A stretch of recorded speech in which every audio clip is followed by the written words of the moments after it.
여러분, 혹시 요즘 이런 경험을 해보신 적 있으신가요? 분명히 뭔가 말하려고 했었는데 입을 열자마자 그게 뭐였는지 까맣게 잊어버리신 적이요. 분명 방금 전까지 머릿속에 있었는데 말하려고 하니까 연기처럼 사라져버린 그 느낌 말이에요. 그래서 뭐였더라 뭐였더라 하면서 한참을 머릿속을 더듬게 되시죠. 아니면은 전화를 받으려고 핸드폰을 찾는데 알고 보니 손에 들고 계셨던 적도 있으실 겁니다. 온 집안을 뒤지면서 핸드폰 어디 뒀지? 하고 찾으시다가 문득 보니까 왼손에 딱 쥐고 계신 거예요. 그때 느껴지는 그 허탈함이란 말로 표현하기 어렵죠. 혼자서 피식 웃으면서도 마음 한구석이 불안해지시는 순간입니다. 또 텔레비전 리모컨이 안 보여서 한참을 찾으셨는데 알고 보니 방금 전에 냉장고 안에 넣어두셨던 적도 있으실 거예요. 그때는 정말 깜짝 놀라시죠. 내가 왜 리모컨을 냉장고에 넣었지 하면서요. 이런 일들이 가끔 있으면은 그냥 웃어 넘길 수 있어요. 누구나 바쁘게 살다 보면은 깜빡하는 일이 있으니까요. 그런데 이런 일이 하루에도 몇 번씩 거의 매일 반복되기 시작하면은 마음이 불안해지시죠? 혹시 나도 치매가 오는 건 아닐까? 이러다 가족들한테 짐이 되는 건 아닐까? 하는 걱정이 슬그머니 고개를 들기 시작합니다. 특히 주변에서 치매에 걸리신 분을 보셨다면 그 두려움이 더 크실 거예요. 이게 평생을 열심히 살아오신 분이 가족 얼굴도 못 알아보시고 자식 이름도 기억 못 하시는 모습을 보면은 마음이 너무 아프잖아요. 나는 절대 저렇게 되고 싶지 않다. 가족들한테 그런 모습 보여주고 싶지 않다는 생각이 드실 겁니다. 저도 처음에는 이런 깜빡깜빡하는 증상을 그냥 나이 탓이려니 하고 가볍게 넘겼습니다. 나이가 들면 의뢰 그런 거지. 누구나 다 겪는 거지 하고요. 그런데 시니어 건강을 30년 넘게 연구하면서 알게 된 사실이 있어요. 우리 뇌와 혈관은 생각보다 훨씬 더 밀접하게 연결되어 있다는 것이었습니다. 머리가 자꾸 멍해지고 기억력이 예전 같지 않은 것이 단순히 뇌 문제만이 아니라 혈관 건강과도 깊은 관련이 있더라고요. 혈관이 깨끗해야 뇌도 맑아지고 혈관이 막히면 뇌도 함께 흐려진다는 것을 수많은 연구와 임상 사례를 통해 확인하게 되었습니다. 그리고 더 놀라운 사실은 우리 부엌에 늘 있는 아주 평범한 식재료 하나가 이 문제를 한 방에 해결할 수 있다는 것입니다. 그럼 이제 왜 나이가 들면 혈관이 막히고 뇌가 흐려지는지 그 원리를 쉽게 설명해 드릴게요. 이 어려운 의학 용어는 최대한 빼고 누구나 이해하실 수 있도록 비유를 들어서 말씀드리겠습니다. 우리 몸의 혈관을 집안의 수도관이라고 생각해 보세요. 새 집에 처음 이사 가면 수도관이 반짝반짝 깨끗하잖아요. 네, 물도 콸콸 잘 나오고 막히는 일도 없습니다. 네, 수압도 좋아서 샤워할 때 시원하게 물줄기가 쏟아지죠. 그런데 20년, 30년 그 집에서 살다 보면 어떻게 될까요? 수도관 안쪽에 녹이 슬고 물때가 끼고 이물질이 쌓이기 시작합니다. 처음에는 눈에 안 보여요. 물도 잘 나오는 것 같고 별 문제 없어 보이죠. 하지만 시간이 지나면서 수도관 안쪽 벽에 때가 점점 두껍게 쌓입니다. 그러면 어떻게 될까요? 물이 지나가는 통로가 점점 좁아지겠죠. 물줄기가 예전만 못해지고 심하면 물이 졸졸졸 나오다가 더 심하면 아예 안 나오기도 합니다. 수도관이 막혀버리는 거예요. 그러면 비싼 돈 들여서 배관 공사를 다시 해야 하잖아요. 우리 혈관도 마찬가지입니다. 젊었을 때는 혈관벽이 탄력 있고 부드러워서 피가 잘 흘러요. 마치 새 고무호스처럼 유연하고 깨끗하죠. 그런데 나이가 들면서 혈관 안쪽에 나쁜 지방이 쌓이기 시작합니다. 이걸 의학에서는 동맥경화라고 부르는데요. 쉽게 말해서 혈관에 때가 끼는 거예요. 우리가 먹는 음식 중에 기름진 것들, 특히 나쁜 지방이 많은 음식들이 있잖아요. 이런 것들이 혈관벽에 달라붙어서 점점 쌓이는 겁니다. 처음에는 아주 얇은 막처럼 붙다가 시간이 지나면 두꺼워지고 단단해져요. 이때가 점점 두꺼워지면은 혈관이 좁아지고 피가 원활하게 흐르지 못합니다. 수도관이 좁아지면 물이 잘 안 나오듯이 혈관이 좁아지면 피가 잘 안 흘러요. 그러면은 우리 몸 곳곳에 산소와 영양분이 제대로 전달되지 않습니다. 특히 문제가 되는 것이 뇌로 가는 혈관입니다. 우리 뇌는 몸무게의 약 2%밖에 안 되지만 우리가 숨 쉬고 먹는 산소와 영양분의 20% 이상을 사용해요. 그만큼 뇌는 피를 많이 필요로 하는 기관입니다. 뇌가 엄청난 대식가라고 생각하시면 돼요. 몸집은 작은데 밥은 제일 많이 먹는 거죠. 그런데 뇌로 가는 혈관이 좁아지면 어떻게 될까요? 뇌에 충분한 산소와 영양분이 공급되지 않아요. 대식가한테 저 밥을 밥만 주는 것과 같습니다. 당연히 힘을 못 쓰겠죠. 그러면은 뇌세포들이 제 역할을 못 하게 됩니다. 뇌세포를 전화선이라고 생각해 보세요. 예, 옛날에 유선전화 쓰시던 때 기억하시죠? 전화선이 끊어지면은 통화가 안 되잖아요. 상대방 목소리가 안 들리고 내 목소리도 안 가고요. 뇌세포도 마찬가지입니다. 예, 영양 공급이 부족해지면은 뇌세포들끼리 신호를 주고받는 것이 느려져요. 그래서 뭔가 기억해 내려고 해도 시간이 오래 걸리는 겁니다. 예전에는 딱 떠올랐던 것들이 이제는 한참을 생각해야 겨우 떠오르시죠. 집중하기도 어려워지고 새로운 것을 배우는 것도 힘들어지고요. 이게 다 뇌세포들 사이의 소통이 느려졌기 때문이에요. 또 하나 중요한 것이 있어요. 바로 염증입니다. 염증이라고 하면은 보통 다친 곳이 빨갛게 붓고 아픈 것을 생각하시잖아요. 그런데 우리 몸속에서도 눈에 안 보이는 염증이 생길 수 있어요. 이걸 만성염증이라고 부릅니다. 우리 몸에서 염증이 생기면은 혈관벽이 손상을 받아요. 이 손상된 혈관벽에는 나쁜 지방이 더 잘 달라붙습니다. 마치 긁힌 벽에 먼지가 잘 끼는 것처럼요. 매끈한 벽에는 먼지가 잘 안 붙지만 긁혀서 거친 벽에는 먼지가 착착 달라붙잖아요. 혈관도 마찬가지예요. 그래서 만성염증이 있는 분들은 혈관이 더 빨리 노화되고 뇌 건강도 너무 빨리 나빠질 수 있습니다. 몸 여기저기가 자주 아프시거나 피로가 쉽게 안 풀리시거나 알레르기가 심하신 분들은 몸속에 만성염증이 있을 가능성이 있어요. 그럼 이런 문제를 어떻게 해결할 수 있을까요? 첫째, 혈관에 쌓인 나쁜 지방을 줄여야 합니다. 둘째, 혈관벽에 염증을 가라앉혀야 해요. 셋째, 뇌세포에 충분한 영양분을 공급해 주어야 합니다. 이 세 가지를 한꺼번에 도와줄 수 있는 식재료가 바로 들깨입니다. 들깨에는 오메가3 지방산이라는 것이 아주 풍부하게 들어있어요. 오메가3이라는 말 텔레비전 건강 프로그램에서 많이 들어보셨죠? 연어나 고등어 먹으면 좋다고 할 때 꼭 나오는 이름이에요. 오메가3 지방산은 혈관에 쌓인 나쁜 지방을 녹여주는 역할을 합니다. 마치 기름때를 녹이는 세제처럼요. 설거지할 때 기름기 많은 그릇은 물로만 씻으면 안 되잖아요. 주방 세제를 써야 기름때가 말끔히 좀 녹아나가죠. 오메가3이 우리 혈관에서 그 역할을 해주는 겁니다.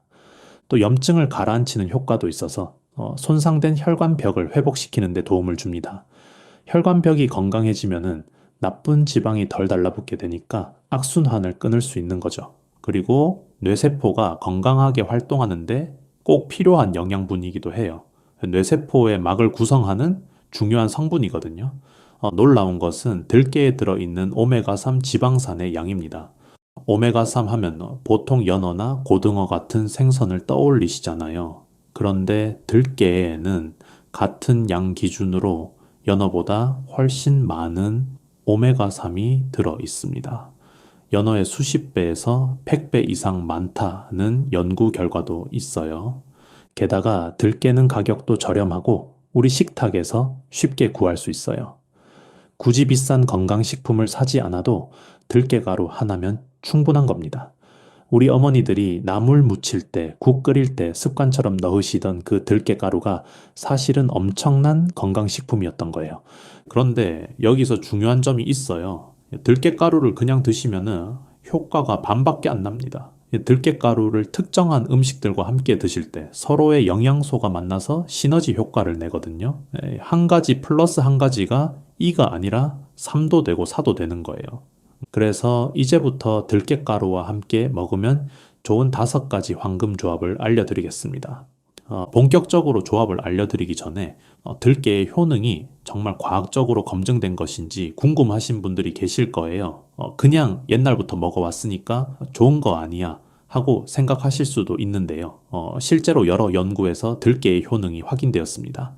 여러 연구에서 들깨의 풍부한 오메가3 지방산이 혈중 콜레스테롤 수치를 낮추고 혈관 건강을 개선하는 데 도움이 된다라고 보고하고 있습니다. 특히 나쁜 콜레스테롤이라고 불리는 저밀도 지방 수치를 낮추고 좋은 콜레스테롤인 고밀도 지방 수치는 높여주는 효과가 있다고 해요. 콜레스테롤에는 좋은 것과 나쁜 것이 있다는 거 알고 계시죠? 나쁜 콜레스테롤은 혈관벽에 달라붙어서 동맥경화를 일으키고 좋은 콜레스테롤은 오히려 혈관을 청소해주는 역할을 합니다. 들깨의 오메가3이 이 균형을 좋은 쪽으로 바꿔주는 거예요. 또한 들깨에 들어있는 루털린이라는 성분은 염증을 억제하는 효과가 있어서 관절 건강은 물론이고 혈관 염증을 줄이는 데도 도움이 됩니다. 국내외 여러 논문에서 이 성분이 만성 염증으로 인한 다양한 질환 예방에 도움이 될 수 있다라고 발표했습니다. 관절이 아프신 분들, 무릎이 시큰거리시는 분들께도 좋은 이유가 여기에 있어요. 뇌 건강과 관련해서도 연구 결과들이 있습니다. 오메가3 지방산을 꾸준히 섭취한 그룹에서 인지 기능이 개선되고 기억력 테스트 점수가 향상되었다는 보고들이 있어요. 특히 중장년층을 대상으로 한 연구에서 오메가3 섭취가 인지 기능 저하 속도를 늦추는 데 도움이 되었다는 결과가 나왔습니다. 물론 이런 연구 결과들이 모든 분께 똑같이 적용되는 것은 아닙니다. 사람마다 체질도 다르고 건강 상태도 다르고 생활 습관도 다르니까요. 어떤 분은 효과를 빨리 느끼시고 어떤 분은 시간이 더 걸리실 수 있어요. 하지만 분명한 것은 들깨가 우리 몸에 이로운 영양소를 풍부하게 함유하고 있다는 사실입니다. 그리고 이 영양소들이 혈관과 뇌 건강에 도움이 될 수 있다는 것은 여러 연구를 통해 확인된 부분이에요. 의학 교과서에서도 오메가3 지방산의 중요성을 강조합니다. 특히 나이가 들수록 오메가3 섭취가 중요한데 우리 몸에서 스스로 만들지 못하는 필수 지방산이기 때문입니다.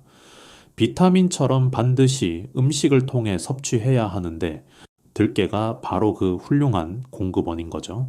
자, 그럼 이제 본격적으로 들깨가루와 함께 드시면은 효과가 배가 되는 5가지 조합을 알려드릴게요. 각 조합마다 왜 좋은지, 어떻게 만드시면 되는지 구체적으로 설명해 드리겠습니다. 첫 번째 조합, 들깨가루와 두부입니다. 두부는 시니어 분들 식탁에 정말 자주 오르는 음식이죠. 부드러워서 드시기 편하고 소화도 잘 되고 단백질도 풍부합니다. 이가 안 좋으신 분들도 편하게 드실 수 있고 가격도 저렴하잖아요. 그런데 이 두부를 들깨가루와 함께 드시면은 영양 흡수율이 훨씬 높아집니다. 왜 그럴까요? 두부에 들어있는 식물성 단백질은 우리 몸의 근육과 뼈를 만드는데 꼭 필요한 영양소입니다. 나이가 들면은 근육이 자꾸 줄어드시잖아요. 그래서 단백질 섭취가 정말 중요한데 고기는 소화가 잘 안 되시는 분들이 많으시죠. 두부는 그런 분들께 딱 좋은 단백질 공급원이에요. 그런데 단백질은 혼자서는 흡수가 잘 안 돼요. 네, 지방과 함께 있어야 흡수율이 올라갑니다. 들깨가루에 들어있는 불포화 지방산이 바로 그 역할을 해주는 거예요. 이 두부의 단백질이 들깨의 좋은 지방과 만나면은 우리 몸에서 훨씬 효율적으로 사용됩니다. 같은 양을 드셔도 더 많이 흡수되는 거죠. 또 하나 좋은 점이 있어요. 들깨에는 칼슘이 아주 풍부합니다. 들깨 100g에 칼슘이 390mg이나 들어있어요. 두부에도 칼슘이 들어있잖아요. 이 2가지의 칼슘이 합쳐지면은 뼈 건강에 정말 큰 도움이 됩니다. 골다공증이 걱정되시는 분들께 특히 좋은 조합이에요. 여성분들은 폐경 이후에 골다공증 위험이 높아지시잖아요. 남성분들도 70대 이후로는 뼈가 약해지시고요. 넘어지시면 골절 위험이 커지는데 골절이 되시면 회복이 오래 걸리고 합병증도 생길 수 있어요. 그래서 평소에 칼슘을 충분히 드시는 것이 중요합니다. 구체적인 조리법을 알려드릴게요. 들깨 두부찌개를 만들어 보세요. 먼저 멸치나 다시마로 육수를 우려내시고요. 육수는 미리 만들어 두셔도 되고 시간이 없으시면 시중에 파는 육수팩을 사용하셔도 됩니다. 물 4컵 정도에 다시마 1장, 멸치 1줌 넣고 끓이시다가 다시마는 먼저 건져내시고 멸치는 10분 정도 더 끓이신 다음 건져내시면 깔끔한 육수가 완성돼요. 두부는 적당한 크기로 썰어서 넣으세요. 너무 작게 썰면 부서지니까 한 입 크기보다 조금 크게 썰어주시는 게 좋아요. 버섯이나 호박 같은 채소도 함께 넣으시면 더 맛있습니다. 애호박 반개를 반달 모양으로 썰어 넣으시고 표고버섯이나 팽이버섯도 좋아요. 국물이 끓어오르면 불을 줄이시고 두부와 채소를 넣어서 5분 정도 끓여주세요. 두부가 익으면 마지막에 들깨가루 4큰술 정도를 넣어서 골고루 풀어주세요. 들깨가루는 꼭 마지막에 넣으셔야 합니다. 오래 끓이면 오메가3이 파괴될 수 있거든요. 국자로 저어가면서 들깨가루가 뭉치지 않게 잘 풀어주시고 소금이나 국간장으로 간을 맞추시면 됩니다. 이렇게 만든 들가의 두부찌개를 일주일에 3번 정도 드셔보세요.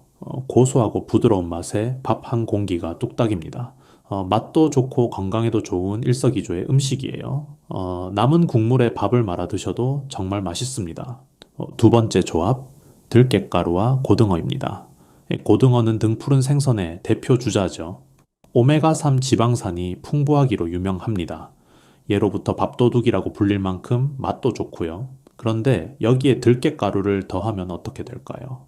오메가3의 양이 2배, 3배로 늘어나는 효과가 있습니다. 고등어에 들어있는 오메가3과 들깨에 들어있는 오메가3은 종류가 조금 달라요.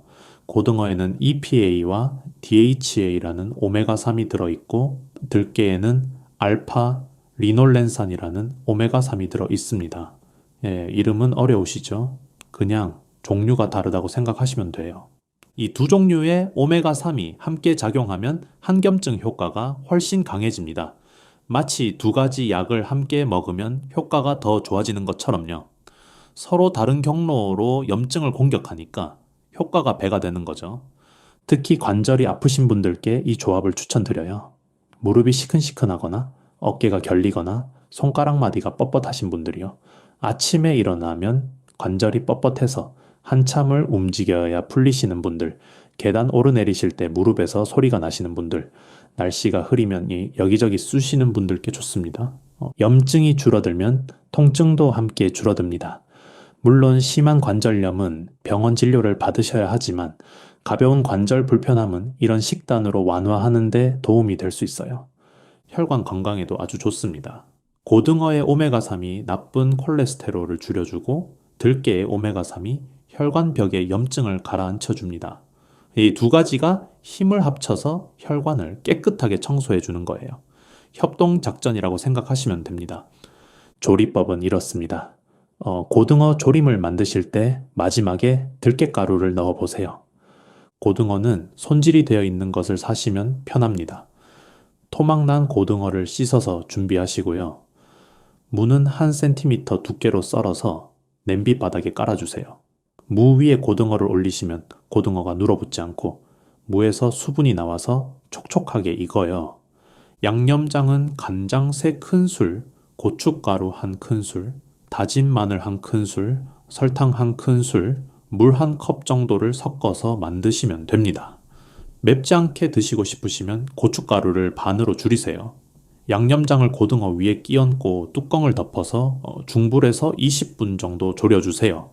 거의 다 익었을 때 불을 끄기 직전에 들깨가루 2큰술을 뿌려주세요. 뚜껑을 덮고 약한 불에서 2, 3분만 더 익히면 됩니다. 고등어의 비린내도 줄어들고 고소한 맛이 더해져서 훨씬 맛있어요. 국물이 걸쭉해지면서 밥에 비벼 먹기도 좋습니다. 미역국을 끓이실 때도 들깨가루를 넣어보세요. 미역과 고등어 살을 넣고 국을 끓이시다가 불을 끄기 직전에 들깨가루 1큰술을 넣으시면 됩니다. 칼슘 흡수가 더욱 좋아지고 국물 맛도 부드러워집니다. 세 번째 조합, 들깨가루와 시금치입니다. 시금치는 뇌 건강에 정말 좋은 채소입니다. 뽀빠이가 시금치를 먹고 힘이 세지는 만화 기억하시죠? 시금치가 근육에만 좋은 게 아니라 뇌에도 아주 좋아요. 시금치에 들어있는 마그네슘과 루테인이라는 성분이 뇌 노화를 늦춰주는 효과가 있거든요. 여러 연구에서 시금치를 꾸준히 드신 분들의 인지 기능이 더 잘 유지되었다는 보고가 있습니다. 기억력 테스트에서도 시금치를 자주 드신 그룹이 더 좋은 점수를 받았다고 해요. 그런데 시금치를 들깨가루와 함께 드시면 이 효과가 배가 됩니다. 들깨의 오메가3 지방산이 시금치의 영양소 흡수를 도와주거든요. 특히 루테인은 지용성 성분이라서 기름과 함께 먹어야 흡수가 잘 됩니다. 지용성이라는 말은 기름에 잘 녹는다는 뜻이에요. 물에는 안 녹고 기름에만 녹으니까 기름과 함께 먹어야 우리 몸에 잘 흡수되는 거죠. 들깨가루에 좋은 지방이 그 역할을 해줍니다. 시금치만 드시면은 루테인이 10%밖에 흡수가 안 될 수 있는데 들깨가루와 함께 드시면은 흡수율이 훨씬 높아지는 거예요. 같은 양을 드셔도 더 많은 영양소를 얻으실 수 있습니다. 기억력이 예전 같지 않다라고 느끼시는 분들, 머리가 자주 멍하신 분들께 이 조합을 추천드립니다. 치매 예방에도 도움이 될 수 있는 조합이에요. 물론 이것만으로 치매를 막을 수 있다는 뜻은 아닙니다. 하지만 뇌 건강을 위해 우리가 할 수 있는 좋은 선택 중 하나인 것은 분명합니다. 조리법은 아주 간단합니다. 시금치 나물을 무칠 때 들깨가루를 넣으시면 돼요. 먼저 시금치를 깨끗이 씻어주세요. 시금치는 뿌리 쪽에 흙이 많이 묻어 있으니까 뿌리 부분을 물에 담가서 흔들어 씻으시면 깨끗해집니다. 씻은 시금치를 끓는 물에 살짝 데쳐주세요. 최소 1분 정도면 충분해요. 너무 오래 데치면 영양소가 파괴되고 물러지니까 짧게 데치시는 게 좋습니다. 데친 시금치를 찬물에 바로 헹궈주세요. 그래야 색이 선명하게 살아나요. 물기를 꼭 짜신 다음 적당한 길이로 썰어주시고요. 여기에 들깨가루 한두 큰술, 다진 마늘 반 큰술, 참기름이나 들기름 한 큰술, 소금 약간 넣고 조물조물 묻혀주시면 됩니다. 고소하고 부드러운 시금치 나물이 완성됩니다. 시금치전을 부치실 때도 좋아요. 부침가루에 들깨가루를 섞어서 반죽을 만드시고 시금치를 넣어서 전을 부쳐보세요. 부침가루 한 컵에 들깨가루 2큰술, 물 1컵을 섞어서 반죽을 만드시면 됩니다. 데친 시금치를 반죽에 넣고 섞어서 팬에 기름을 두르고 부쳐주세요. 아이들 간식으로도 좋고 어르신들 반찬으로도 그만입니다. 네 번째 조합, 들깨가루와 우유입니다. 이 조합은 좀 의외라고 느끼시는 분들도 계실 거예요. 들깨가루를 우유에 하고요. 저도 처음에는 이상하다고 생각했는데 실제로 마셔보니 정말 고소하고 맛있더라고요. 그리고 건강에도 아주 좋습니다. 이 우유에는 칼슘이 풍부하잖아요. 우유 100ml에 칼슘이 약 100mg 들어있습니다. 들깨에도 칼슘이 많아요. 이 두 가지의 칼슘이 만나면 뼈가 튼튼해지는 것은 물론이고 혈압 조절에도 도움이 됩니다. 칼슘이 부족하면 혈관이 수축하면서 혈압이 올라갈 수 있거든요. 이제 칼슘이 혈관을 이완시켜주는 역할을 하는데 칼슘이 부족하면 혈관이 긴장 상태가 돼서 혈압이 오르는 겁니다. 그래서 고혈압이 있으신 분들은 칼슘을 충분히 드시는 것이 중요해요. 또 우유에 들어있는 락토페린이라는 성분은 장 건강에 좋습니다. 장의 유익균을 활성화시켜주는 역할을 해요. 장이 건강해야 영양소 흡수도 잘 되고 면역력도 좋아집니다. 요즘 장 건강이 전신 건강에 중요하다는 이야기 많이 들으셨죠? 그리고 들깨의 불포화 지방산은 지방이 우리 몸에 흡수되는 것을 억제하는 효과가 있습니다. 그래서 이 조합은 체중 관리에도 도움이 될 수 있어요. 만드는 방법은 정말 쉽습니다. 따뜻한 우유 한 컵에 들깨가루 한두 큰술을 넣고 잘 저어주시면 끝이에요. 우유를 전자레인지에 1분 정도 돌리시거나 냄비에 살짝 데워주시면 됩니다. 너무 뜨겁지 않게 따뜻한 정도로요. 여기에 꿀을 반 큰술 정도 넣으시면 맛이 더 좋아집니다. 달달하고 고소해서 마치 미숫가루 같은 맛이 나요. 아침에 일어나서 공복에 한 잔 드시거나 저녁에 주무시기 전에 드셔도 좋습니다. 특히 잠을 잘 못 주무시는 분들께 저녁 들가의 우유를 추천드려요. 우유에 들어있는 트립토판이라는 성분이 수면에 도움을 주거든요. 트립토판이 우리 몸에서 멜라토닌이라는 수면 호르몬으로 바뀌거든요. 따뜻하게 데워서 천천히 드시면은 마음도 편안해지고 숙면에 도움이 됩니다. 우유를 잘 못 드시는 분들도 계시죠? 우유를 마시면은 배가 아프시거나 설사를 하시는 분들, 유당불내증이 있으신 분들이요. 아니면은 그냥 우유 맛을 싫어하시는 분들도 계시고요. 그런 분들은 두유로 대체하셔도 됩니다. 두유에 들깨가루를 넣어서 드셔도 비슷한 효과를 얻으실 수 있어요. 요즘에는 유당이 제거된 우유도 나오니까 그런 제품을 이용하셔도 좋습니다. 다섯 번째 조합, 들깨가루와 꿀입니다. 이 둘을 따뜻한 물에 타서 차처럼 드시면 됩니다. 들깨 꿀차라고 부르면 되겠네요. 만들기도 쉽고 맛도 좋고 건강에도 아주 좋은 조합이에요. 들깨의 오메가3 지방산은 염증을 가라앉히는 효과가 있다고 말씀드렸죠. 꿀에도 항염증 효과가 있습니다. 꿀에 들어있는 폴리페놀과 플라보노이드라는 성분이 강력한 항산화 작용을 하거든요. 항산화라는 것은 우리 몸의 세포가 녹슬지 않게 보호해 주는 것이라고 생각하시면 돼요. 이 두 가지가 만나면은 염증을 줄이는 효과가 더욱 강해집니다. 들깨가 한쪽에서 염증을 공격하고 꿀이 다른 쪽에서 염증을 공격하니까 협공작전이 되는 거죠. 관절 통증이 있으신 분들께 특히 좋은 조합이에요. 들깨가 염증으로 인한 통증을 차단하고 꿀이 염증 자체를 호전시키는 역할을 합니다. 특히 겨울철에 관절이 더 아프신 분들, 날씨가 흐리면 무릎이 쑤시는 분들께 추천드립니다. 비 오기 전에 무릎이 아파서 일기예보보다 정확하다고 하시는 분들 있으시잖아요. 그런 분들께 이 들가의 꿀차가 도움이 될 수 있어요. 면역력 강화에도 도움이 됩니다. 꿀의 항산화 성분이 우리 몸의 면역력을 높여주거든요. 환절기에 감기에 잘 걸리시는 분들, 기침이 오래 가시는 분들께도 좋아요. 꿀이 목을 부드럽게 해주는 효과도 있어서 마시고 나면 목이 편안해지실 겁니다. 목이 칼칼하실 때 따뜻한 들가의 꿀차 한 잔 드시면 한결 나아지실 거예요. 만드는 방법입니다. 따뜻한 물 한 컵에 들깨가루 한 큰술과 꿀 한두 큰술을 넣고 잘 저어주세요. 물이 너무 뜨거우면 꿀의 영양소가 파괴될 수 있으니까 손을 담갔을 때 따뜻하다고 느껴지는 정도의 온도가 좋습니다. 60도에서 70도 정도가 적당해요. 팔팔 끓는 물에 바로 넣지 마시고 조금 식힌 다음에 넣어주세요. 아침 식전이나 저녁 식후에 한 잔씩 드셔보세요. 공복에 드시면 영양소 흡수가 더 잘 되고 저녁에 드시면 하루의 피로를 풀어주는 데 도움이 됩니다. 이 들가의 꿀차는 만들기도 쉽고 재료도 집에 다 있는 것들이에요. 들깨가루랑 꿀, 따뜻한 물만 있으면 됩니다. 오늘 저녁부터 바로 시작하실 수 있어요. 자, 이렇게 5가지 황금 조합을 알려드렸는데요. 들깨가루를 드실 때 꼭 알아두셔야 할 점들이 있습니다. 네, 아무리 좋은 음식도 제대로 보관하고 제대로 드셔야 효과가 있으니까요. 첫째, 들깨가루는 산화되기 쉽습니다. 들깨에 들어있는 오메가3 지방산은 공기와 접촉하면 산화가 빨리 일어나요. 산화된 기름은 오히려 몸에 해로울 수 있습니다. 음식이 상한다라고 생각하시면 비슷해요. 그래서 들깨가루는 개봉 후에 냉동실에 보관하시는 것이 좋습니다. 지퍼백이나 밀폐 용기에 담아서 냉동실에 넣어 두세요.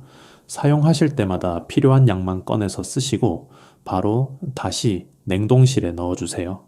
실온에 오래 두시면 안 됩니다. 냉장실보다는 냉동실이 더 좋아요. 더 좋은 방법은 통들깨를 사서 드실 때마다 갈아서 사용하시는 거예요. 통들깨는 껍질이 영양소를 보호해 주기 때문에 산화가 덜 됩니다. 마트에서 통들가에 사셔서 믹서기나 절구로 갈아서 바로 드시면 가장 신선한 상태로 영양소를 섭취하실 수 있어요. 조금 번거롭긴 하지만은 건강을 위해서라면은 그 정도 수고는 할 만하시죠.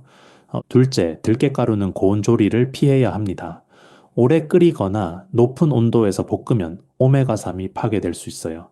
기름을 높은 온도로 가열하면은 좋은 성분이 날아가 버리는 거죠. 그래서 국이나 찌개에 넣으실 때는 꼭 마지막에 불을 끄기 직전에 넣어주세요. 나물을 무치실 때도 불을 사용하지 않고 그냥 섞어주시면 됩니다. 볶음 요리에 들깨가루를 넣고 싶으시면 불을 끄신 다음에 마지막에 뿌려주세요. 잔열로 살짝 익히는 정도는 괜찮지만 팬에서 지글지글 볶으시면 안 됩니다. 셋째, 적당량을 드시는 것이 중요합니다. 아무리 좋은 음식도 너무 많이 드시면 오히려 탈이 날 수 있어요. 들깨가루는 하루에 2-3큰술 정도가 적당합니다. 기름 성분이 많기 때문에 너무 많이 드시면 배탈이 나거나 설사를 하실 수 있습니다. 처음 드시는 분들은 한 큰술부터 시작해서 점차 양을 늘려가시는 것이 좋아요. 일주일 정도 한 큰술씩 드셔보시고 몸에 이상이 없으시면 2큰술로 늘리시고요. 급하게 많이 드시려고 하지 마시고 천천히 양을 늘려가세요. 넷째, 알레르기가 있으신 분들은 주의하셔야 합니다. 들깨를 드시고 나서 입 안이 가렵거나 목이 붓거나 두드러기가 나거나 속이 불편하시면 드시지 마시고 의사와 상담해 주세요. 처음 드실 때 소량으로 먼저 드셔보시고 이상 반응이 없는지 확인해 보시는 것이 좋습니다. 특히 견과류 알레르기가 있으신 분들은 더 주의하셔야 해요. 들깨는 견과류는 아니지만 교차 반응이 있을 수 있거든요. 다섯째, 현재 드시고 계신 약이 있는 분들은 담당 의사와 상의해 주세요. 들깨의 오메가3 지방산은 혈액을 묽게 하는 효과가 있습니다. 그래서 혈액 응고를 막는 약을 드시고 계신 분들은 주의가 필요해요. 아스피린이나 와파린 같은 약을 드시고 계신 분들이요. 수술을 앞두고 계신 분들도 마찬가지입니다. 수술 전에는 출혈 위험 때문에 이런 성분을 피하시는 것이 좋거든요. 반드시 담당 의사와 상담 후에 드시는 것이 안전합니다. 건강을 위해 드시는 건데 오히려 문제가 생기면 안 되니까요. 하지만 몇 가지 꼭 기억해 주셨으면 하는 점이 있어요. 이 부분이 정말 중요합니다. 첫째, 이 영상에서 알려드린 내용은 병원 진료를 대신할 수 없습니다. 들깨가루가 아무리 좋다고 해도 이미 진단받으신 질환이 있다면 의사의 치료를 받으시는 것이 우선입니다. 혈관 질환이나 뇌 질환이 의심되시면 반드시 병원에 가셔서 정확한 검사를 받아보세요. 머리가 자주 아프시거나 말씀이 자꾸 어눌해지시거나 한쪽 팔다리에 힘이 빠지시거나 시야가 흐려지시거나 하는 증상이 있으시면 지체하지 마시고 바로 병원에 가셔야 합니다.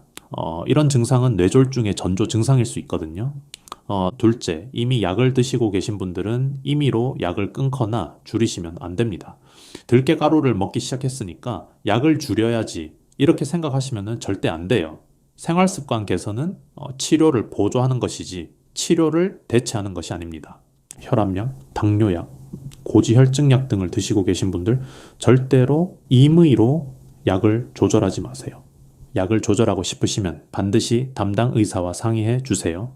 검사 결과를 보시고 의사 선생님이 약을 줄여도 된다고 하시면 그때 줄이시는 겁니다. 셋째, 사람마다 효과가 다를 수 있습니다. 같은 음식을 먹어도 어떤 분은 금방 효과를 느끼시고 어떤 분은 시간이 더 걸리실 수 있어요. 체질도 다르고 건강 상태도 다르고 생활 습관도 다르니까요. 너무 조급해 하지 마시고 꾸준히 드시면서 자신의 몸 변화를 살펴보세요. 일주일, 2주일 드셨다고 바로 효과가 나타나는 게 아닐 수 있어요. 적어도 한두 달은 꾸준히 드셔보시고 변화를 느껴보세요. 몸이 변하는 데는 시간이 필요합니다.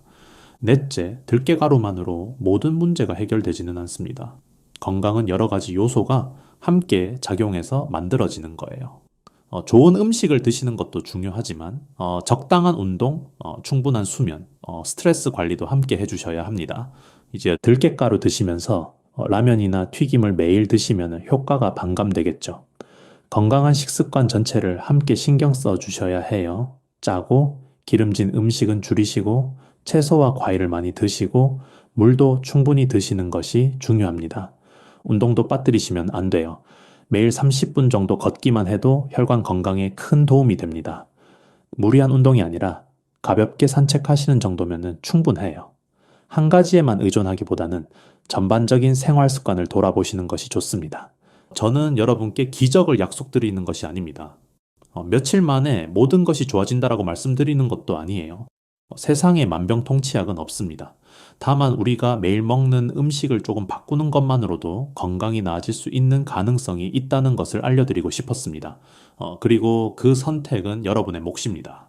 그럼 오늘 꼭 기억하셨으면 하는 핵심 내용을 정리해 드릴게요. 첫째, 나이가 들면 혈관에 나쁜 지방이 쌓이고 염증이 생기면서 혈관이 좁아집니다. 이로 인해 뇌로 가는 혈류가 줄어들고 기억력이 떨어지고 머리가 멍해지는 증상이 나타날 수 있어요. 손발이 저리고 시린 것도 같은 원인입니다. 둘째, 들깨가루에는 오메가3 지방산이 풍부해서 혈관 건강과 뇌 건강에 도움이 됩니다.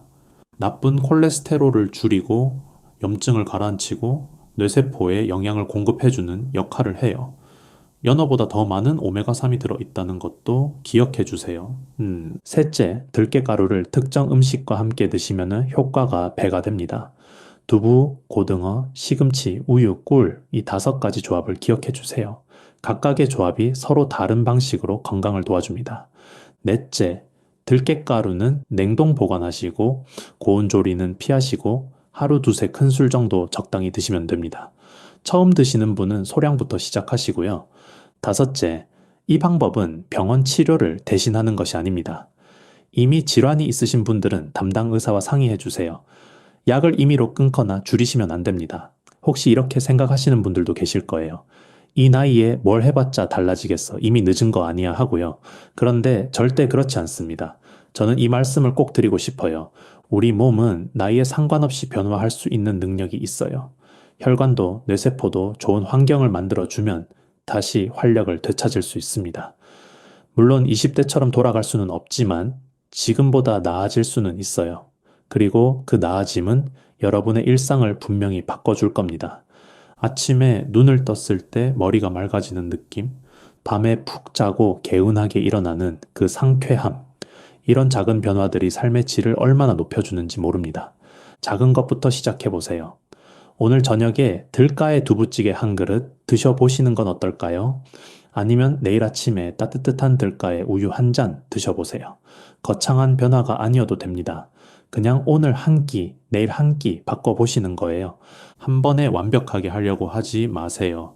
5가지 조합을 다 외우실 필요도 없어요. 그 중에서 가장 마음에 드시는 것 하나만 먼저 시작해보세요. 그것이 습관이 되면 그때 다른 것을 추가하시면 됩니다. 지금 이 영상을 끝까지 보고 계신 것만으로도 여러분은 이미 건강을 향한 첫걸음을 떼신 겁니다. 정보를 찾고 배우려 하시고 더 나아지려 하시는 그 마음이 가장 중요한 거예요. 저는 그 마음을 진심으로 응원합니다. 여러분, 오늘 알려드린 방법 중에서 어떤 것부터 시작해 보시겠어요? 오늘 알려드린 것 중에서 가장 마음에 드시는 것 하나만 먼저 시작해 보세요. 그리고 일주일 후에 어떤 변화가 있으셨는지 댓글로 알려주시면 저도 정말 기쁠 것 같습니다. 여러분의 경험담이 다른 분들께도 큰 힘이 됩니다.